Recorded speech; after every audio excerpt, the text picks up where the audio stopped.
एक समय की बात है, हिमालय की ऊंची पहाड़ियों के पास एक छोटा सा गांव स्थित था। ये गांव शांत और सुंदर था, लेकिन यहाँ के लोग एक रहस्यमय गुफा के कारण हमेशा भयभीत रहते थे। गुफा गांव से कुछ ही दूरी पर थी, लेकिन कोई भी उसके अंदर जाने की हिम्मत नहीं करता था। गांव के बुजुर्गों का कहना था कि गुफा शापित है और इसके अंदर जो भी गया वह कभी वापस नहीं लौटा। गुफा के बारे में अनेक कहानियां प्रचलित थीं।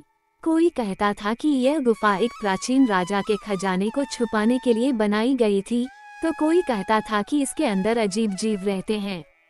कुछ का मानना था कि गुफा के अंदर समय अलग तरीके से चलता है और जो अंदर जाता है वह समय के जाल में फंस जाता है। गांव में अजय नाम का एक युवा लड़का रहता था। वह बहुत साहसी और जिज्ञासु था। गुफा के बारे में कहानियां सुनकर उसकी उत्सुकता बढ़ती जा रही थी। एक दिन उसने ठान लिया कि वो गुफा के रहस्य को सुलझा कर रहेगा। अजय के माता पिता और गांव वालों ने उसे समझाने की कोशिश की, लेकिन वो अपनी जिद पर अड़ा रहा। उसने कहा, अगर गुफा इतनी खतरनाक है तो हमें जानना चाहिए कि इसके पीछे का कारण क्या है। मैं इसे समझने के लिए तैयार हूँ।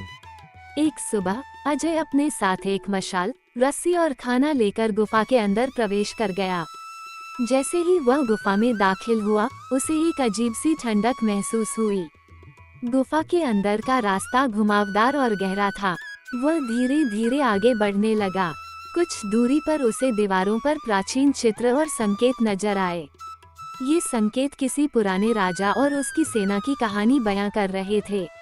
आगे बढ़ते ही उसे एक विशाल कक्ष दिखाई दिया। कक्ष के बीचों बीच एक बड़ा पत्थर का दरवाजा था, जिस पर अजीब लिपि में कुछ लिखा हुआ था। अजय ने दरवाजे को खोलने की कोशिश की, लेकिन जैसे ही उसने दरवाजे को छुआ, एक तेज रोशनी पूरे कक्ष में फैल गई। तभी एक गूंजती हुई आवाज सुनाई दी। जो इस दरवाजे को खोलने आया है वही या तो अपना उद्देश्य बताए या हमेशा के लिए यहाँ कैद हो जाए। अजय ने साहस जुटाकर कहा, मैं इस गुफा के रहस्य को समझने और गांव वालों की मदद के लिए आया हूँ। मेरा उद्देश्य बुरा नहीं है। आवाज कुछ देर शांत रही और फिर बोली, ये गुफा एक राजा के खजाने की रक्षा के लिए बनाई गई थी, लेकिन लालच से बचाने के लिए इसे शापित कर दिया गया। अगर तुम्हारे मन में कोई लालच नहीं है तो तुम सुरक्षित बाहर जा सकते हो।